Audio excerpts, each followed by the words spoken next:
বৈধ অবৈধ অস্ত্র জমার শেষ দিন আজ। কাল থেকে যৌথ অভিযান শুরু হবে বলে জানিয়েছেন স্বরাষ্ট্র উপদেষ্টা অবসরপ্রাপ্ত লেফটেন্যান্ট জেনারেল জাহাঙ্গীর আলম চৌধুরী। রাত 12টার পর থেকে আগ্নেয়াস্ত্র উদ্ধার ও অপরাধীদের গ্রেফতারে যৌথ অভিযান শুরু হবে।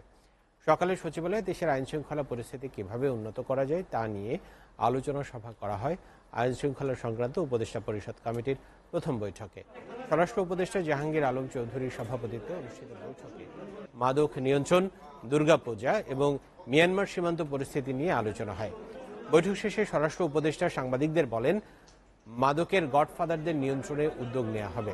আইনশৃঙ্খলা পরিস্থিতি নিয়ন্ত্রণে কি পদক্ষেপ নেওয়া হবে জানতে চাইলে জাহাঙ্গীর আলম চৌধুরী বলেন, সরেজমিনে সব দেখা হবে। অবৈধ বা বৈধ সব অস্ত্র জমা দেওয়ার শেষ তারিখ আগামীকাল রাত 12টা থেকে আমাদের যৌথ বাহিনীর অপারেশন শুরু হবে হাতিয়ার কালেকশনের জন্য। আমি এই ব্যাপারেও আমি আপনাদের সহযোগিতা চাচ্ছি, যেন আমরা অবৈধ অস্ত্রগুলি কালেক্ট করতে পারি।